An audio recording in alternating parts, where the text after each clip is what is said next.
A significant proportion are going to be MRI negative. I think it's something like 40%, right? Are going to have knee pain that looks like arthritis, talks like arthritis, quacks like arthritis. And then they're going to have a stone cold normal MRI. So, what are these women actually missing? And why has medicine been getting it wrong for decades?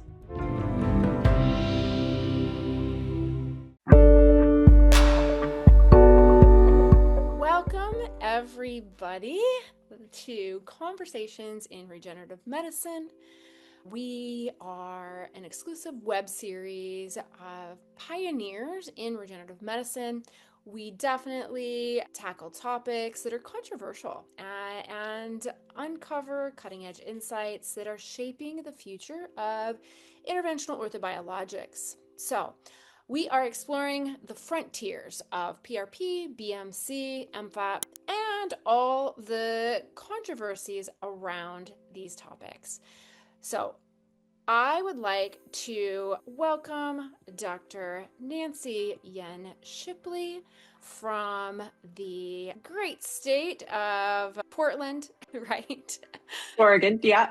Oh, well, yes, but Portland and Oregon maybe are not the same. So we love it so much. So Nancy Shipley is a board certified, fellowship trained arthroscopy and sports medicine surgeon and regenerative medicine aficionado. She is a sought after educator and advocate for hormonal health in orthopedics. And she has successfully built a whole person orthopedic practice integrating PRP, BMC, adipose therapies, as well as hormonal whole person health. And she is really passionate about helping physicians understand how the endocrine environment shapes regenerative outcomes. So, thank you so much. She's also a founder of the podcast, The 6%, at Nancy MD. So, for all of you who want to tune into her podcast, this is, in kind of highlighting women who are in male dominated fields like our orthopedic colleagues. And so, Nancy, welcome to Conversations in Regenerative Medicine. Thank you so much for joining us. Thanks for having me. So for those of you who don't know who I am, I'm Dr. Ariana DeMers. I'm also a board certified fellowship trained sports medicine orthopedic surgeon and regenerative medicine expert. I do a lot of training and educating both in orthobiologics and ultrasound, as well as teaching in the business of orthobiologics. I have successfully moved my rural Northern California practice away from insurance and focus on cash-based orthobiologic procedures, as well as whole person health, and I am passionate about helping other doctors to incorporate orthobiologics and whole person wellness into their practices seamlessly. So, for all of you out there, thanks so much for joining the conversation.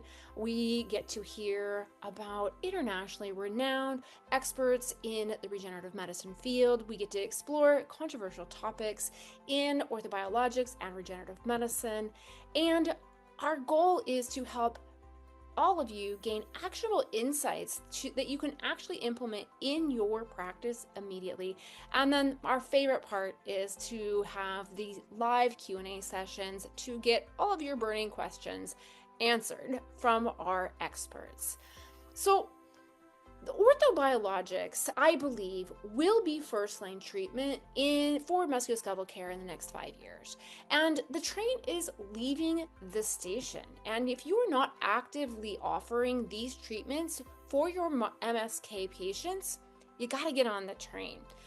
The problem is that successful integration of orthobiologics is sometimes hard. We know orthobiologics is the best treatment for our patients, but how do you successfully launch these programs? Maybe you've tried some things, maybe you're a little unsure about the science or the technique, cash-based business, how to talk about money, marketing, sales, and maybe you've thought, gosh, I'd love to do it, but I'm just not good at business. But it's not our fault because we did not learn this in school. And For those of you who are in private practice, maybe some of you are struggling with how do we be successful in this cash-based business and capitalize on the $4 billion orthobiologics market out there. And maybe some of you are thinking, gosh, I deserve more. Why is this so hard? So if you are struggling and would like to have more success in your practice, please in the chat, just write kind of what you wish you had more guidance on, and we'll help to talk about that in the next 60 minutes. So how do we win? While we are going to talk about the science today, we also need to consider how we talk with our patients. So we all win, right? Our patients deserve this too. So we need a system, and we're not going to go over this whole system today, but we are going to get you a little further down this journey to be wildly successful in your orthobiologic practice. So we are going to get started, and I'm so excited to have Dr. Shipley here. So without any further ado, Dr. Shipley, we have questions. So let's get down to business. And this is really so fun. Now, you are a board certified orthopedic surgeon. That's right. Co-founded the Portland Menopause Collective. Now, that's not a normal combination that most doctors would expect, or patients for that matter. So what made you realize that the hormones and orthopedics were not two separate conversations, but maybe different sides of the same conversation? Yeah, thanks for introducing me. And I've had an evolution of my practice. You and I both had some parallel experiences, and we kind of go through the orthopedic training, and it's generally very cookie cutter, and we are trained to be surgeons. And at least in my training program, I think probably in yours too, there really wasn't a lot of emphasis on thinking about orthobiologics or even thinking about the person as a whole, right? Like, I mean, it is, we super specialize in our field. Like, not only are we just doing sports, it might just be a shoulder person, and I always joke with people saying, I'm only a left shoulder person. I don't do right shoulders. But joking aside, I think we're so super specialized that it's really easy to lose sight of the whole person. And we have the tendency to think about our patients as conditions or body parts in orthopedics. So for me personally, I think the evolution into thinking more about the more systemic transitions that we go through, and in particular in midlife, and in particular for women and perimenopause, and all the hormonal changes that we experience, was in part because of personal experience. As I was kind of going along doing my surgeon thing, and then, and I've always felt younger than my age. And then all of a sudden, this train that wasn't going to stop just kept going. And I got one frozen shoulder, and then my other side froze. And I was having, all the other perimenopausal symptoms too. And I think, I was already starting to pay a little bit more attention to, where does bone and joint health fit into longevity and health span?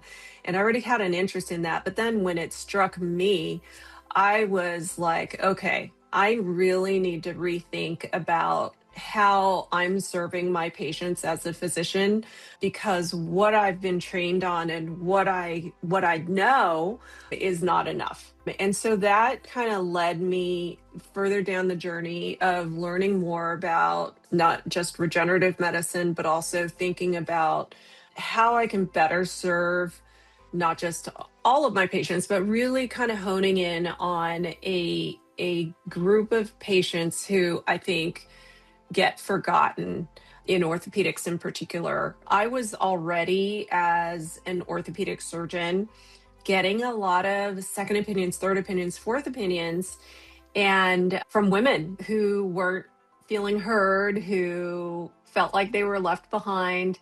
And so I really thought about that and thought about how am I doing my patients a disservice not being more aware of where they are in their phase of life, what is happening hormonally. And so that ended up with me connecting with a group of other women physicians in very different fields, like a sleep medicine doc, obesity medicine doc, a hormone specialist, and forming the Portland Menopause Collective, where we hold educational events for both the general public and for others in healthcare here locally in Portland, but potentially beyond. Awesome. Awesome. Yeah.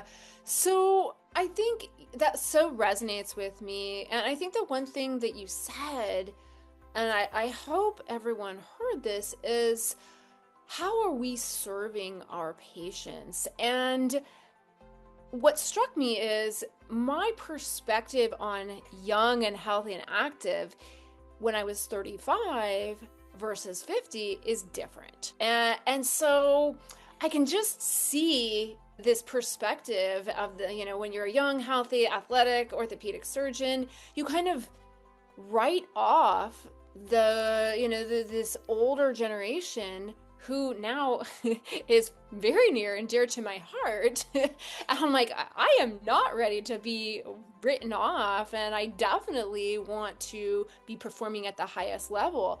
And so I think it does deserve a second look through a separate lens to be able to say, okay, this is not just some old lady, washed up, postmenopausal, decrepit, roll under a log kind of gal. And I think we all maybe need to consider that is maybe old thinking. And I think there's a new paradigm that's coming into where, hormonal replacement is going to be more common, and our lifespan and our health span are going to continue to expand, especially with the focus is on longevity. So I have another question for you. When a patient walks into your clinic with joint pain, cartilage loss, tendon injury, and they are that perimenopausal, postmenopausal, how does that change your clinical thinking when instead of like that hormonally intact environment? Right. So, I think the first piece of that, and this honestly surprises my patients a lot, I will ask them, so where are you from a hormonal standpoint? And literally, probably 9 out of 10 women are shocked that I'm even asking. And I kind of have to tease it out of them because I'm like, no, this actually makes a difference. Are you having other signs or symptoms of perimenopause? And so I do a lot of education in my clinic, and I'll explain to them that, menopause can be a period of time or perimenopause can be a period of time of 10 years where your estrogen's kind of doing this while it's kind of starting to tank, but then it goes up and down, up and down. And that's why some of these symptoms, whether they're musculoskeletal or hot flashes or, mood changes, can be episodic and kind of hang around for a little while and then disappear and hang around. And so I am frequently educating that, hey, this has a connection to what you're experiencing now from a musculoskeletal standpoint as well. Yeah, absolutely. Well, clearly we have more questions to ask you as the specialist, as the aficionado of orthopedics and hormone expertise. So there's this conversation in regenerative medicine about whether we're treating the tissue or we're treating the terrain. So how does this in the endocrine environment fit into that conversation? And what does it look like to get that terrain right or before the procedure? Is that something that you're considering? Yeah, absolutely. And I'll bring something else up that this is how I talk to my patients about it. Because I am a surgeon, I will talk to them about, what is happening structurally. So a good example here is if somebody is seeing me for their shoulder and they have, an acromion that's doing this, right? Like you and I know, type 3 acromion. They clearly have an impingement. Maybe they have some AC arthritis. There are huge bone spurs that are guillotining their rotator cuff. Then there is a structural issue here that I'm going to talk to them about addressing, in addition to what orthobiologics may do for that poor rotator cuff that's being beat up chronically. So I will talk to them about treating the tissue, right? Thinking about biologically what needs to happen to help that tissue improve. But I also talk about structural, and this is where it marries well with the types of surgery that I do, which is, I really focus on joint preservation and not letting somebody hopefully go on to needing a joint replacement. But I will talk about like, okay, we need to decompress this from a structural standpoint, but surgery is not the only answer, because yeah, we can get rid of this bone spur, but then what about that poor tendon that has been beat up to hell for the last however many years? So that's where we need to treat the tissue. But then the third layer of it, which is what you bring up, which is terrain, right? What about the background setting that this person is bringing to the table? And if they are somebody who is perimenopausal, estrogen is tanking, and we know that all of these musculoskeletal structures have estrogen receptors, so our tendons, our joints, if they on a systemic level are still kind of seeing their hormones kind of doing this, then we're missing a piece of the puzzle, right? And so there's the kind of the structural piece of it. There is the biologic piece of it, of the local tissue, but also what are we doing kind of on the more systemic whole person level, so that once we do the surgery and, if we're doing these injections of PRP or whatever, are the results going to stick? Or are they just going to have a new problem pop up? Yeah, you bring up such good points. I love the way that you think of it. I think of it in a similar way, to get to the root cause of what the problem is. I think you have to say, okay, do you have a structural problem? If yes, then maybe surgical intervention is part of this. Do you have a biologic problem? If yes, then orthobiologics is part of this conversation. Do you have a functional problem? If yes, then probably therapy is going to be a part of this. And then, do you have a background terrain problem? Are you optimized from a hormonal standpoint, from a cellular health standpoint? Do you have the building blocks to actually affect positive change in your body, right? Are you going to be able to we can set up the stage, but can you take advantage of this? And then the other piece of this puzzle, and I'm sure you're aware of this study that shows that hormone decline, men and women, are a big driver of arthritis. The difference is that women's hormone decline starts in the 40s and men's hormone decline, or andropause, starts in the 60s. And so this is a 2-decade difference, which starts to explain why women have arthritis at such a higher percentage versus men. And so is there a way that we are able to kind of head this off at the pass for everybody? Is this part of the solution? Right. And I'm glad you brought that up, because, we, as we start seeing these hormonal fluctuations in women in perimenopause, we start to see the appearance of joint pain, aches and pains, feeling stiff, and a significant proportion are going to be MRI negative. I think it's something like 40%, right? Are going to have knee pain that looks like arthritis, talks like arthritis, quacks like arthritis. And then they're going to have a stone cold normal MRI. And these are the women that get blown off, that go to 1 or 2 or 3 other orthopedic surgeons before they land in my office. And it drives me crazy to hear Some of my poor patients say, you know what, I went to someone and they just said, you know what, this is aging, get used to it. You're just getting old. Oh my gosh, I can't even imagine saying that to someone. I'm mortified for them. And there's just so much more to the story, like you alluded to. Absolutely. So you built your new office, Form and Function Orthopedics, around this concept of treating the whole person, not just the joint. So how much, and I'm sure everybody's wondering, how much of this whole person approach is hormonal assessment? How do you structure that conversation with the patient Mhm. who maybe came in as like, I just want a cortisone shot. I don't know about this hormone stuff.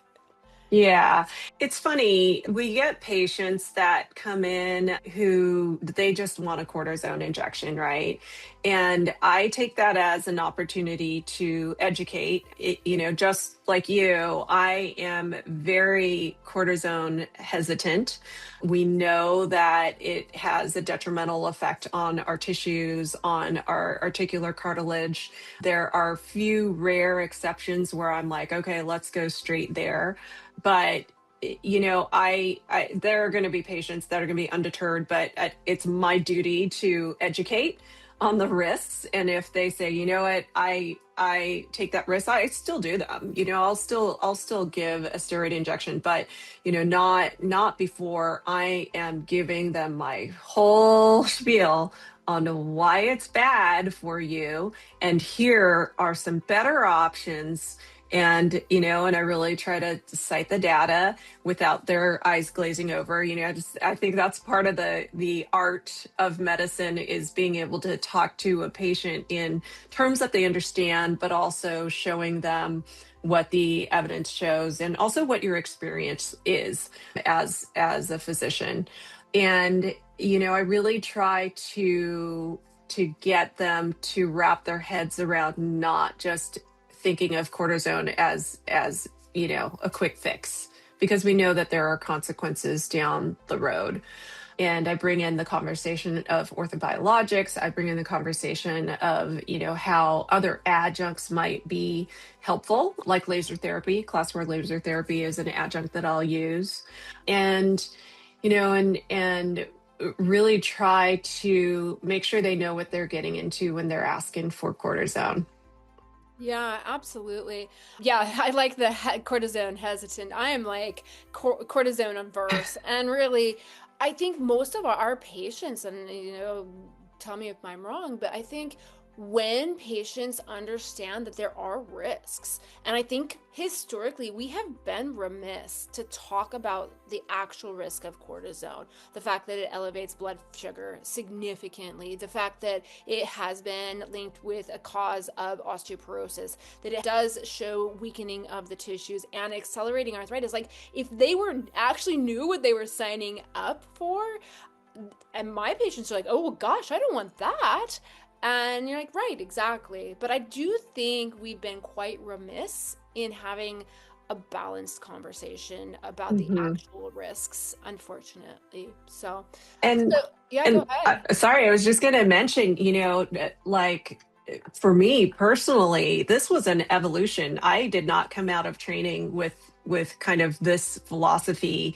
And just like everyone else who I graduated residency with, and especially, those of us who went into sports medicine or treating cuffs and, tennis elbow and knee arthritis, like I like my colleagues just gave these out like candy. And so I look back and I'm mortified and I'm just like, oh my gosh, I feel like I've been enlightened. But the vast majority, I think, of orthopedic surgeons are still like pew, pew, pew, pew with the cortisone. So yeah, that was a development that happened later in my career.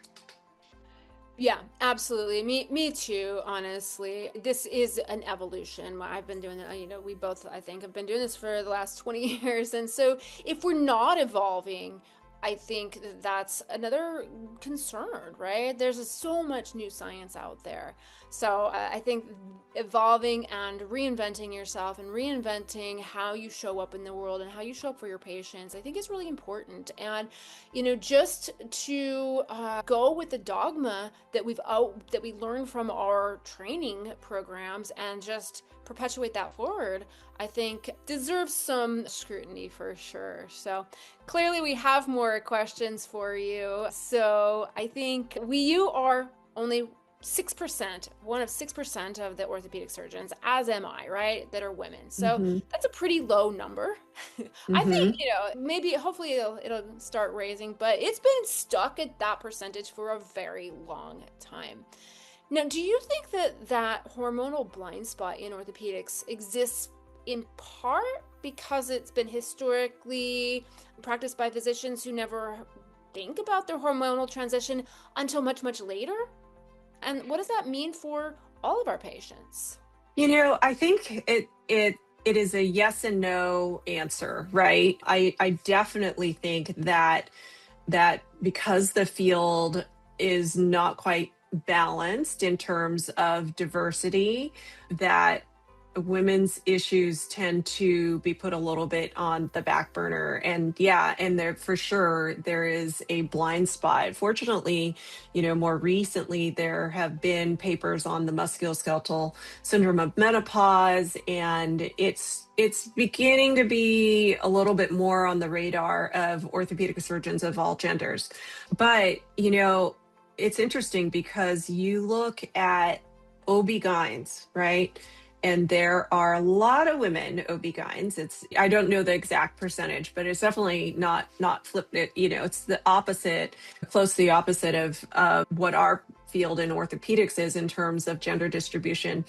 But you look at, how much damage the Women's Health Initiative study had created in terms of hesitancy and fear to look at hormone replacement options as a treatment, and an entire generation of women who missed out on this. I mean, a lot of that hesitancy, even within the gyne specialty, comes from that era, right? And so even in specialties where you have a balance of gender, I think that there has been a hormonal blind spot just kind of across the board because of WHI. And we're now seeing a lot more that the general public's being exposed to, us as in healthcare that are being exposed to, about a lot of the things that have been disproven within that study and the actual safety of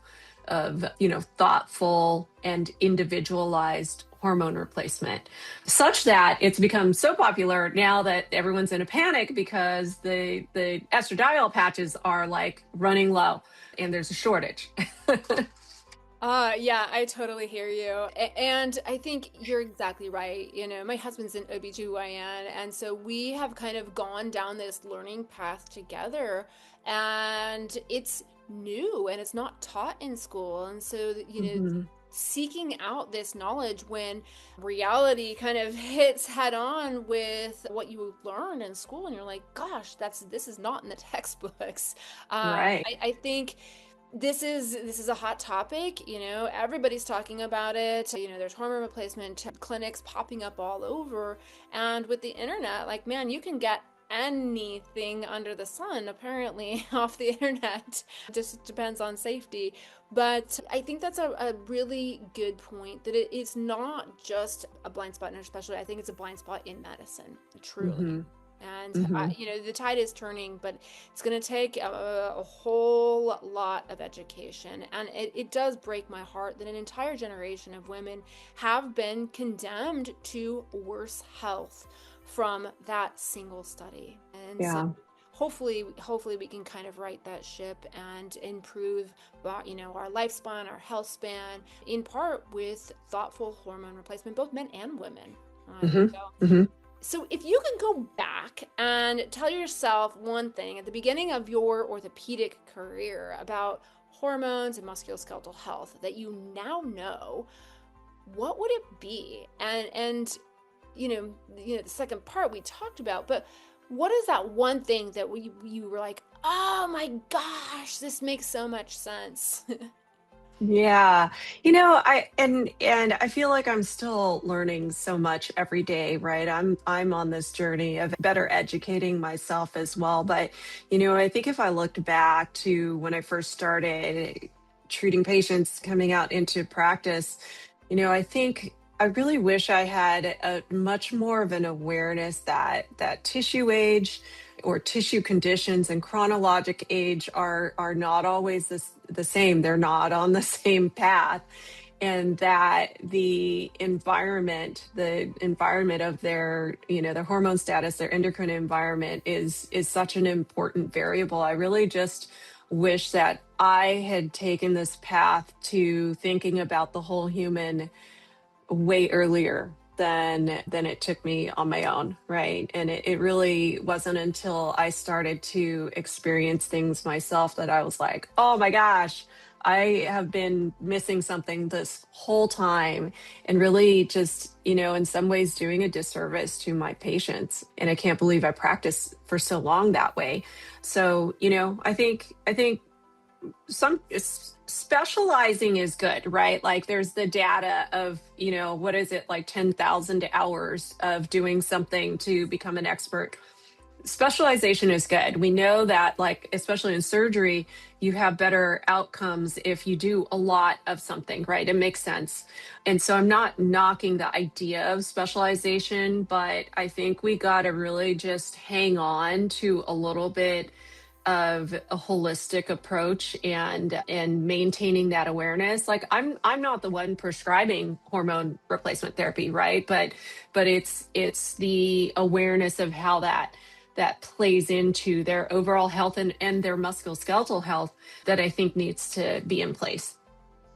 Well, you just took the next question right out of my mouth. I was going to ask, number one, are you testing for your patients' hormones? And number two, are you prescribing hormones for your patients? I am not right now, but I have, some really just our community here in Portland is great, very close knit, very collaborative. And I have several people that I have on speed dial and that I also refer to frequently and partner with to make sure that this is being addressed. So, I still have a fairly traditional orthopedic practice in certain ways, but like we've talked about, things that really differentiate my approach and more of a holistic approach to bone and joint care.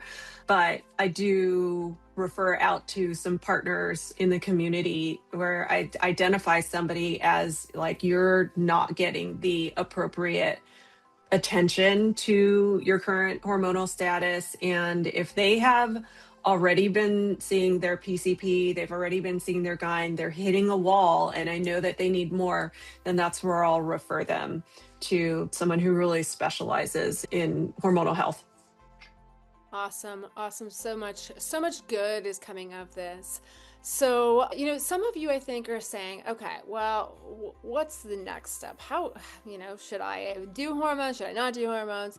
And for the orthobiologic practitioner, we've really started to talk about this orthobiologic knowledge base and this regenerative medicine consideration.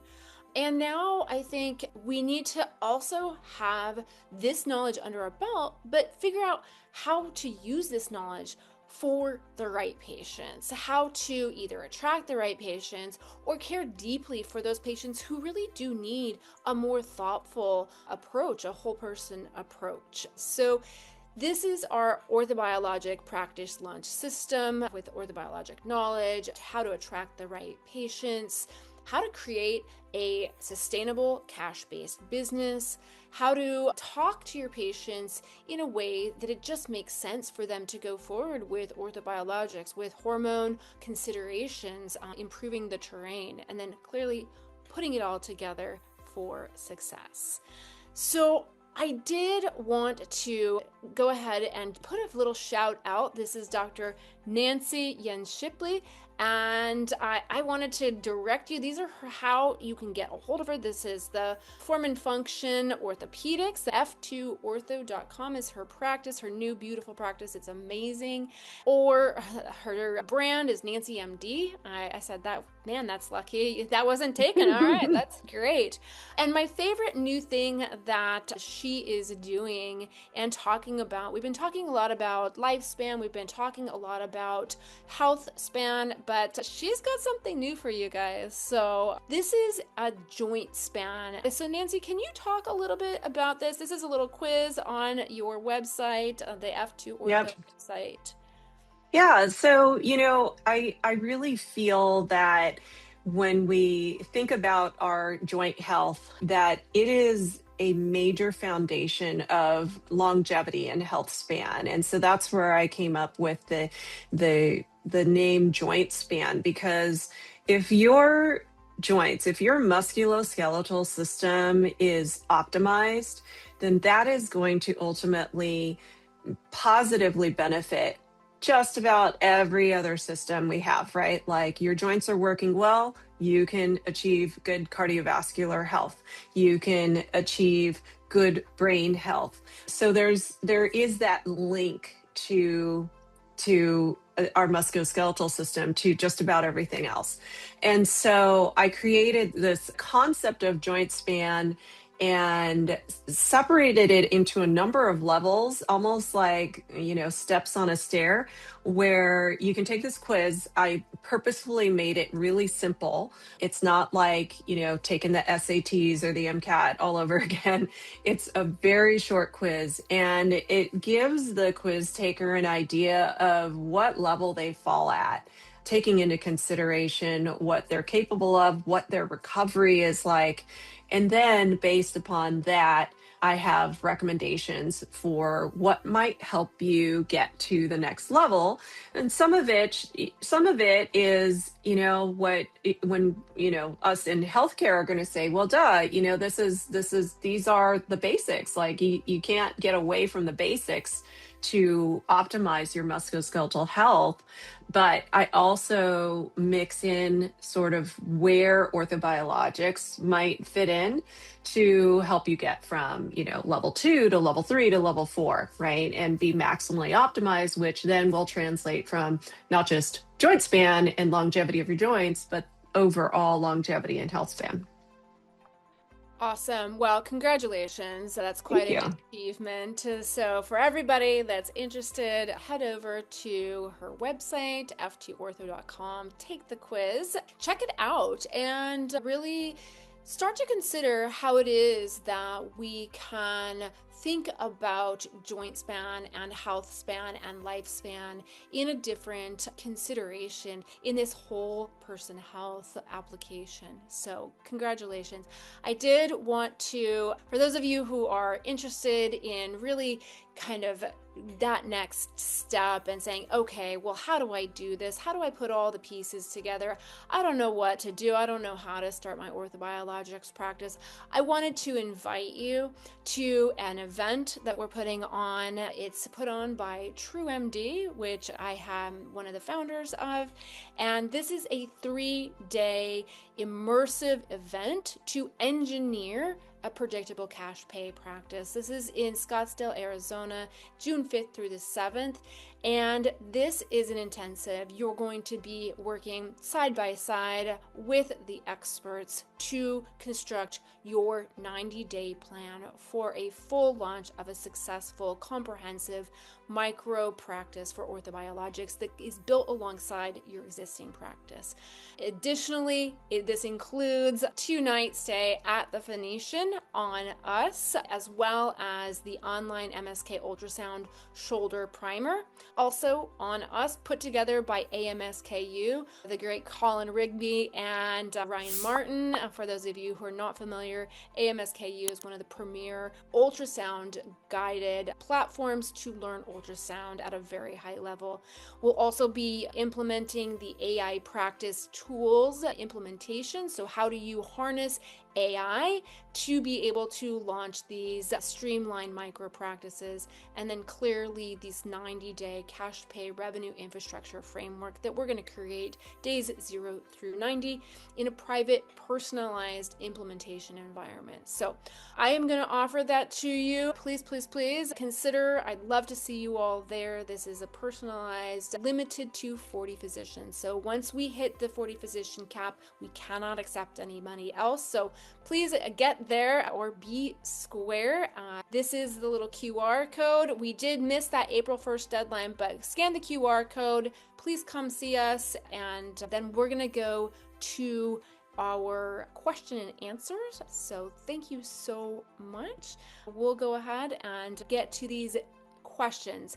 So we have a couple of questions in the chat. If you guys have any questions about, orthobiologics and hormones, considerations, how do you kind of merge these in your practice? We can talk absolutely about that. This is one of my passions as well, to be able to merge this seamlessly. So JP says, great talk. What about men? Would you recommend prophylactic TRT to offset arthritis? And could you prescribe testosterone gel instead of injections? And I think that's a really good consideration. What do you think, Dr. Shipley?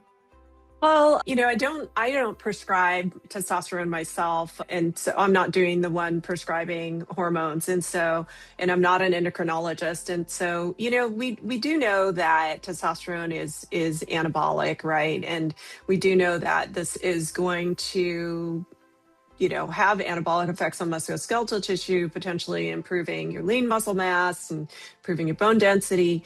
But, is there the data to say, hey, this is going to prevent you from getting osteoarthritis if we just dose you up with testosterone in general? I don't know. And Ariana, do you please comment on this yourself as well. I don't know that there's enough data out there that I would be in a position to just say, hey, let's just do this and we're gonna prevent the arthritis. I'm curious what your take is, because I'm not prescribing that right now at all. So yeah, so in our clinic we do.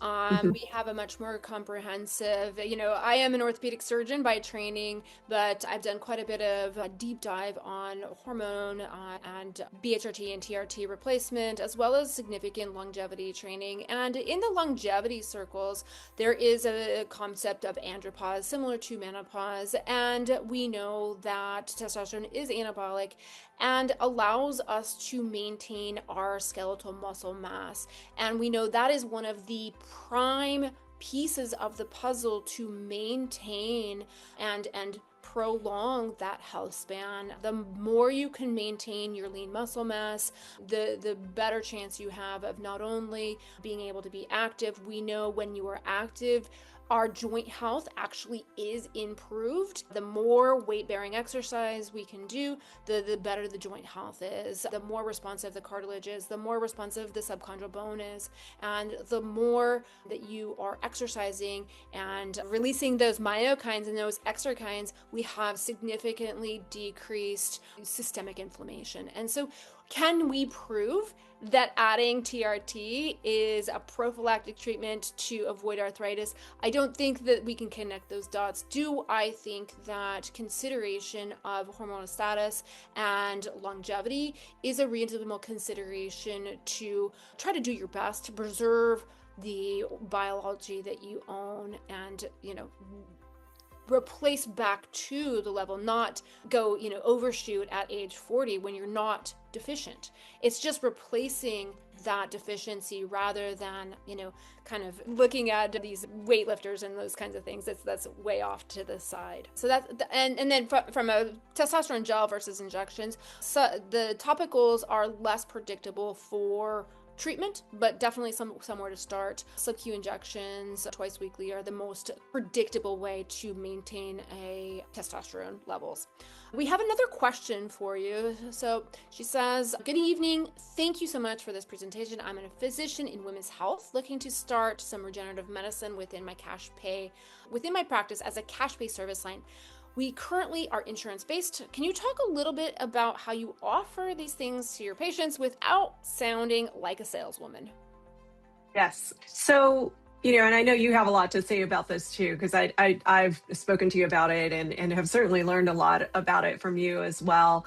But in my practice, I am talking about orthobiologics to just about, I mean, it really should be all of my patients in how this may play a role, but just about everybody, because you want to you don't want to hold something back that is going to make them better and feel bad about it being not covered by insurance, right? And so I would say that, and I'll try to organize my thoughts because it's such a multi-layered question, right? I would say that because I have positioned myself, and if you look at my website, it's clear I'm an orthopedic surgeon. I do surgery, but I also make clear that I offer regenerative medicine. I think about the whole human.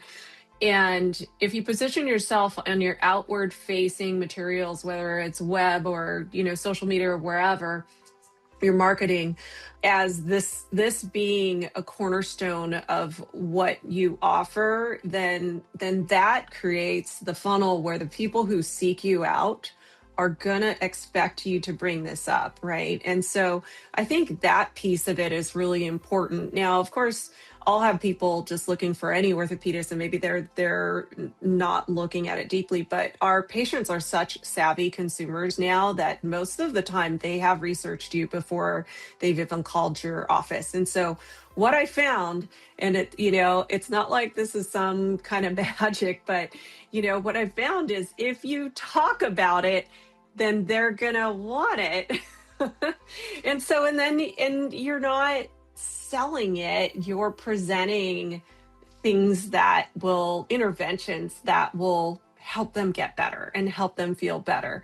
And so, the outward facing stuff, I make sure that my practice is known for offering regenerative medicine. And it's also clear on there that, like I always mention, the insurance doesn't cover this. And so in my office, when I am presenting different treatment options, I just say, well, you could, these are the things we do, right? We can look at structural issues, functional issues with PT. This may benefit you. Some people will get steroid injections. This is why I don't like them. We could also do PRP. This is why I like it. These are the upsides. These are the downsides. We know there are not a lot of downsides. And I kind of present all the options, but then I will sort of kind of cone down on what I think their treatment plan should be and what I would do if this was me, because XYZ. And I think when you present it in that way, and I still include like what the traditional, ortho might do, but I educate them as I'm going along, talking about it. It naturally will, most of the time, the patient's going to say, oh, well, what you're saying makes sense. I trust you, doctor. And yeah, let's do that. And then I'll bring up that, insurance doesn't cover this right now, but I'm not going to limit what I present to you and what I offer to you because Aetna says that they're not going to pay for it, right? Like they're not your doctor. And so that's how I address that piece of things. So Ariana, I'm sure you have a lot to add to that. Yeah, so that's perfect. And it is just education. And I am going to go a step further and just leave people with this thought, because a lot of us physicians have this uncomfortability about coverage and what insurance will cover. And a majority of physicians only offer what the insurance company covers. And I would go so far as to say that is not ethical. And here's why. If you are restricting what you offer based on what the insurance company has decided that is financially beneficial for them, you are now restricting care for your patients. And so like you said, we know that PRP is beneficial.